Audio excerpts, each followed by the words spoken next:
कुंभ सिर्फ आस्था को ही नहीं बढ़ाता है, यह अर्थव्यवस्था को भी बढ़ाता है। कुंभ 2025 कोई साधारण कुंभ नहीं है जो हर 12 साल में एक बार आता है। यह महाकुंभ है जो कि 144 साल में एक बार आता है। आपकी पिछली 3 पीढ़ियों में किसी ने अटेंड नहीं किया होगा इसको, और आने वाली 3 पीढ़ी भी नहीं कर पाएगी। अब क्योंकि यह महाकुंभ है तो सब कुछ महान स्तर पे हो रहा है। 40 करोड़ यात्री आ रहे हैं। यूपी गवर्नमेंट ने 5500 करोड़ का बजट बनाया है मात्र 45 दिन के लिए, यानी 120 करोड़ पर डे गवर्नमेंट खर्च करेगी। इसके अलावा 2100 करोड़ केंद्र सरकार ने अलग से दिए हैं। लेकिन ऐसे ही सिर्फ खर्चा होगा, इन 45 दिनों में यूपी गवर्नमेंट को 25,000 करोड़ की कमाई भी होने वाली है। और ये सिर्फ यूपी गवर्नमेंट की कमाई है जो कि यूपी गवर्नमेंट के डायरेक्ट खाते में जाएगी। तो राज्य की अर्थव्यवस्था 2-3 लाख करोड़ से बढ़ेगी। मात्र 45 दिन में हजारों लोगों को रोजगार मिलेगा, लाखों लोगों का धंधा बढ़ेगा। बड़े बड़े कॉरपोरेटिव ब्रांड्स ने 3000 करोड़ों का बजट रख रखा है कुंभ में खर्च करने के लिए। आईपीएल के बाद दूसरा बड़ा इवेंट है जहां इतना खर्चा किया जा रहा है। तो आइए, इस महाकुंभ के आपके आध्यात्मिक को तो बल मिलेगा ही मिलेगा, लेकिन अर्थव्यवस्था को भी मजबूत मिलेगी। कितना यूपी गवर्नमेंट जो ये 25,000 करोड़ कमा रही है, किस किस सोर्सेस से कमा रही है? कॉर्पोरेटिव 3000 करोड़ लेके बैठी है, ये कहाँ खर्च करेगी भाई? जो ये कॉर्पोरेटिव 3000 करोड़ लेके बैठी हुई है, ये कहाँ खर्च करेगी? 40 करोड़ लोगों का मैनेजमेंट 45 दिन में होने वाला है। उसके पीछे मैनेजमेंट की क्या क्या तैयारियां लग रखी हैं, कितने लोगों को रोजगार मिल रहा है, और कैसे कैसे, और पूरी अर्थव्यवस्था को कैसे बल मिलेगा, सारी बातें बताएंगे हम। अगर आप मैनेजमेंट के स्टूडेंट हो या फिर मैनेजमेंट को सीखना चाहते हो, कितने बड़े स्तर पे ऑर्गेनाइज किया जा रहा है, इसमें क्या क्या डिटेल्स है, जानना चाहते हैं अगर, तो इस वीडियो को लास्ट तक जरूर देखिएगा, बहुत मजा आने वाला है आगे। तो भैया, कुंभ में डुबकी लगाने से पहले, पुण्य उठाने से पहले, कुंभ की वार्ता सुनकर थोड़ा सा पुण्य कमाओ। सबसे पहले तो कुंभ को समझिए। कुंभ होते हैं 3 तरह के। अर्ध कुंभ 6 साल में एक बार आता है, और पूर्ण कुंभ 12 साल में एक बार, और होता है आपका महाकुंभ जो कि 144 साल में एक बार आता है। अब की बार का ये महाकुंभ हो रहा है 13 जनवरी से लेकर 25 फरवरी तक। तो भाई साहब, अपने परिवार के साथ अगर आप इसको मानते हैं तो जरूर जाइए, क्योंकि यह मौका अब दोबारा आने वाला नहीं है। ये 3 पीढ़ियों के बाद ही ये मौका आपको मिलेगा। अब आइए बात कर लेते हैं इसमें कमाई कितना होगा, खर्चा कितना बैठेगा। अगर जानना चाहते हैं तो वहां पे व्यवस्था कैसी होगी, महाकुंभ में किस तरह का मैनेजमेंट हो रखा है, किस तरह की तैयारियां हो रही हैं, इसको समझने के लिए 2 फोटो दिखाता हूं आपको। एक तो ये फोटो देखिए, ये अभी की स्थिति है, और 2 दिन पहले की स्थिति ये है, और अभी कुंभ चालू तो हो गया है। ये अब यहाँ से यहाँ तक का देखिए कैसे हुआ और क्या क्या हुआ, तो बताता हूँ। अब तो भाई कुंभ चालू भी हो गया है। मोदी जी भी रिसेंटली 5500 करोड़ के प्रोजेक्ट का उद्घाटन भी किया है, जो कि इंफ्रास्ट्रक्चर और एमिनिटीज के लिए वर्क कर रहे हैं। कुंभ में 2019 में 25 करोड़ यात्री आए थे, अब की बार 40 करोड़ आने वाले हैं। कुंभ का जो पूरा एरिया है, जिसको महाकुंभ नगर बोला जा रहा है, वो पिछली बार 3200 हेक्टेयर का था, अब की बार 4000 हेक्टेयर का हो गया है। पिछली बार जो 10 सिटी बनी थी, अब की बार की टेंट सिटी उससे डबल बनी है। टोटल 1,60,000 टेंट लगे हैं। जो पक्के घाट पिछले बार 4 थे, अब की बार पक्के घाट 9 बना दिए गए हैं। पिछले बार जो पैटर्न ब्रिज बनाए गए थे वो 22 बनाए गए थे, अब की बार 30 पेंटो ब्रिज बनाए गए हैं। पिछले बार 300 किलोमीटर की टेम्परेरी रोड बनाई गई थी, अब की बार 4 किलोमीटर की टेम्परेरी रोड बनाई गई है। पिछले बार 40,000 स्ट्रीट लाइट लगी थी, अब की बार 67,000 स्ट्रीट लाइट लगी है। बिजली की कोई दिक्कत ना हो उसके लिए उत्तर प्रदेश पावर कॉर्पोरेशन ने 2 पावर सब स्टेशन बना रखे हैं, जिसमें 66 नए ट्रांसफार्मर लगाए हैं ताकि बिजली की कमी ना हो। और यूपी जल निगम ने 1250 किलोमीटर की पाइपलाइंस बिछा रखी हैं, जिसमें 85 वाटर बूथ है और 200 वाटर एटीएम है। टोटल 5 लाख टॉयलेट हैं और 10,000 सफाई कर्मी भी वहां 24 घंटे तैनात रहेगी। पिछली बार जो कुंभ हुआ था वहां पे आपने देखा होगा जो वर्ल्ड पेंटिंग्स और म्यूरल्स वगैरह है वो 17 लाख स्क्वायर फुट में बनी थी। अब की बार 18 लाख स्क्वायर फुट एरिया में वॉल पेंटिंग और म्यूरल्स बनाए गए हैं।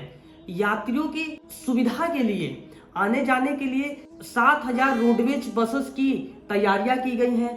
550 शटल बस लगाई गई हैं सर्विस के लिए। सात सब स्टेशन बनाए गए हैं इन बसों के आने जाने के लिए। रेल मिनिस्टर अश्विनी वैष्णव जी ने कहा है टोटल 13,000 कुंभ के लिए ट्रेनें चलेगी। 3,000 तो स्पेशल ट्रेन का भी इंतजाम किया गया है जो सिर्फ कुंभ के लिए चलाई गई है और 1.5 से 2 करोड़ यात्री कुंभ में ट्रेन के थ्रू आएंगे जाएंगे। इतने में इतनी मैनेजमेंट व्यवस्था कैसे हो रही है?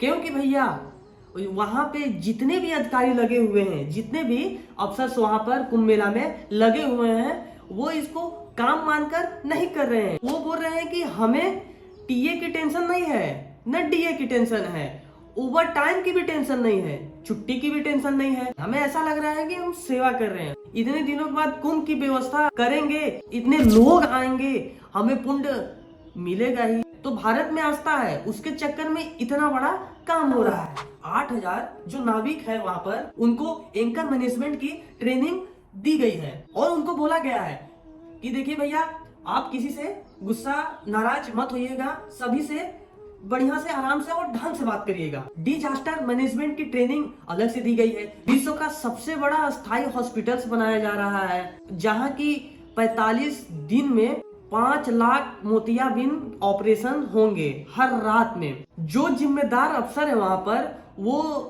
कम से कम 1 से 2 बजे रात तक रुक रहे हैं। रोज की मीटिंग है, रोज की फीडबैक है, रोज जो चीजें हो रही हैं एक्शन रातों रात ले लिया जा रहा है। और ये इतना बड़ा मैनेजमेंट तब हो पाया पिछली बार की तुलना में। अब की बार गंगा जी में जो पानी निकलता है वो 1 महीना लेट निकल रहा था, तो तैयारियां 1 महीने डिले से मतलब 1 महीने लेट से निकल रही है। This is the management.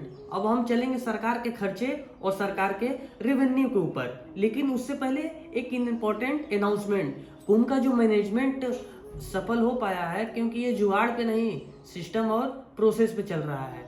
सरकार ने कुंभ के लिए कितना बजट एलोकेट किया है? 2022 और 2023 में देखा जाए तो 6,621 करोड़ एलोकेट किए थे और रिसेंटली 2,500 करोड़ और किए हैं। तो टोटल आपका हो गया 5600 करोड़ रुपए यूपी गवर्नमेंट लिया है और 2100 करोड़ केंद्र सरकार ने एलोकेट किया है कुंभ के लिए।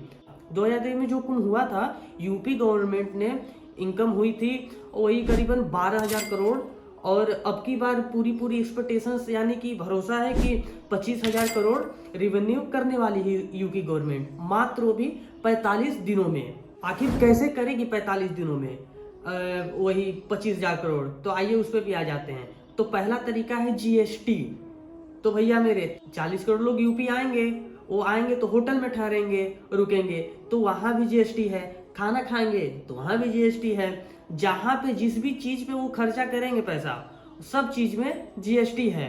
तो गवर्नमेंट को इस दौरान 45 दिन में विशेष कमाई होने वाली है जीएसटी के थ्रू। सेकेंड, जो लैंड है यूपी में वो गवर्नमेंट की जो लीज पे जाएगी, रेंट पे। जो बड़ी बड़ी कंपनीज है वहां पे वो अपने स्टॉल के लिए रेंट लेगी, होल्डिंग्स रेंट पे लिए जाएंगे, टेंट रेंट पे लिए जाएंगे। सर्विसेज के पैसे जो स्टेट ट्रांसपोर्ट की बसें लगेंगी उसकी इनकम जो गवर्नमेंट की जो लीज पे जाएगी रेंट पे। जो बड़ी बड़ी कंपनीज है वहां पे वो अपने स्टॉल के लिए रेंट लेगी, होल्डिंग्स रेंट पे लिए जाएंगे, टेंट रेंट पे लिए जाएंगे। सर्विसेज के पैसे जो स्टेट ट्रांसपोर्ट की बसें लगेंगी उसकी इनकम जो पार्किंग फीस आएगी वो इनकम, सैनिटेशन मैनेजमेंट की फीस जो बाकी कलेक्ट करेंगे वो इनकम।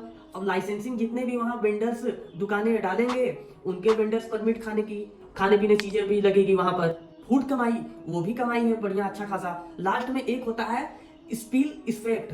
कि बंदा कोई भी पूरे देश विदेशों से आएगा, देश के कोने कोने से आएगा, बोलेगा यार इतनी मेहनत करके हम आए हैं पूरे परिवार के साथ कुंभ नहाने, तो चलो बगल में राम मंदिर है तो वहां भी घुमाते हैं। अब कोई उसमें से कहेगा कि अरे भैया काशी भी घुमाते हैं, कोई कहेगा यार मथुरा वृंदावन का भी दर्शन करके आते हैं। यूपी के जो बड़े बड़े टूरिस्ट स्पॉट हैं वहां भी फुटफॉल बढ़ेगा। और यह जो जीएसटी है और ये जो सारी इनकम है जो मैंने गिनाई है ये वहां से भी आएगी। तो ओवरऑल गवर्नमेंट को 25,000 करोड़ का सीधा रेवेन्यू मिलने वाला है इस बार कुंभ मेला में। और जो ये ट्रांजेक्शन हो रहे हैं पूरी इकोनॉमी में, इससे 2-3 लाख के करोड़ रुपए की जीडीपी भी ऊपर जाएगी। ये तो हुई गवर्नमेंट की कमाई। अब देखते हैं कि भाई साहब बाकी सेक्टर में किस किस की कमाई होने वाली है सबसे ज्यादा। तो सबसे पहले तो हम कुछ बड़े सेक्टर्स के नाम लेना चाहते हैं जिसको कुंभ मेला में विशेषकर और ज्यादा फायदा होने वाला है। पहला तो भाई साहब होटल, जो लोग होटल में रुकने वाले हैं, होटल हमेशा जेंट्स फाइट रहेंगे।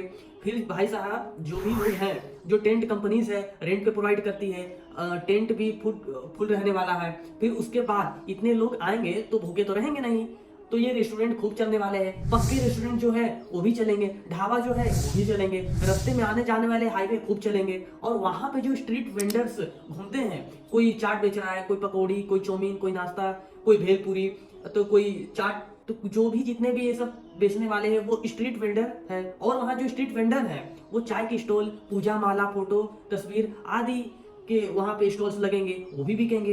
एयरलाइंस कंपनीज की रेवेन्यू भी बढ़ेगा क्योंकि फ्लाइट सब फुल चलेगी, उसके किराए भी प्राइस बहुत ज्यादा ही बढ़ने वाला है डिमांड सप्लाई की वजह से।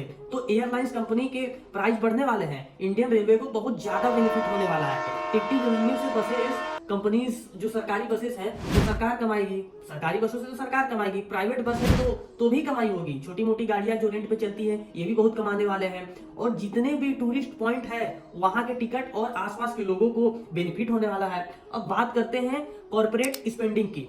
तो अब की बार कॉर्पोरेट के लिए आईपीएल के बाद एक तरह का मेगा इवेंट है जो टोटल 3,000 करोड़ का बजट लेके पूरा इंडियन कॉर्पोरेट बैठा हुआ है। तो भैया आप जहां भी जाएंगे आपको जगह जगह पर होल्डिंग्स मिलने वाले हैं। कंपनियों ने अपने अपने स्टॉल्स लगा रही है, वहां पे कोई वर्चुअल स्टॉल लगा रहा है, कोई लॉन्च बना रहा है। अब कंपनियों ने अपने अपने स्पिरिचुअल पैक्स लॉन्च कर दिए हैं, वहां पे अपने डिस्ट्रीब्यूटर्स बैठा के रख दिए हैं। तो कुल मिला के देखा जाए तो सारी मेगा चीजों से 6 लाख से ज्यादा परिवारों को हेल्प भी मिलने वाला है। छोटे छोटे वेंडर्स हैं जो कुंभ का जब कंस्ट्रक्शन अब तो स्टार्ट भी हो गया तो चालू भी हो गया है, अभी तक देखा जाए तो ओवरऑल कंस्ट्रक्शन के दौरान ही 45,000 फैमिलीज को रोजगार मिल चुका है। तो कुंभ आपकी अध्यात्मक को तो इंप्रूव करता ही करता है, वो अर्थव्यवस्था को भी आपके इंप्रूव करता है, रोजगार भी देता है, रिवेन्यू भी देता है। कुल मिला के इनमें सभी पाप धुलते हैं और जाने कितने का पुण्य का उदय भी होता है। तो भैया मेरा मानना यह है कि अगर आप इसको मानते हैं, कुंभ को मानते हैं, तो अपने परिवार के साथ जरूर जाएं और एक बार कुंभ में डुबकी लगा के जरूर आए। तब के लिए जय हिंद, जय भारत।